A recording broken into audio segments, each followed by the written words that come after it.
The SUMIFS function was released with Excel 2007, and the SUMIFS function varies from the SUMIF function in that it allows up to 127 criteria, where the SUMIF only allows one criteria.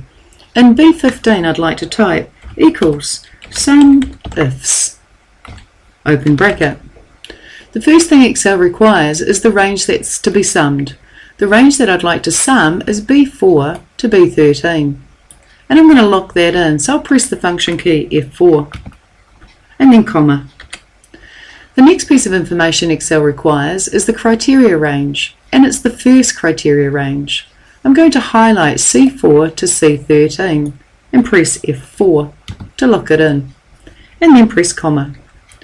The criteria 1 that goes with criteria range 1 is that it has to match A15, COUNTIF, and then comma. My second criteria, because I'm allowed up to 127, my second criteria range is the list of bedrooms. I'm going to highlight D4 to D13 and press the function key F4 to lock it in, and comma. Criteria 2 that goes with that second criteria range is that it has to have 2 or more bedrooms. For this criteria, I'll have to type it because it's not stored anywhere on the spreadsheet. So I'll go double quote, greater than, equal to, 2, double quote. So that means I have to have 2 or more in the range D4 to D13, comma. My third criteria range are the garages, so I'm going to highlight E4 to E13 and lock it in, F4, and comma.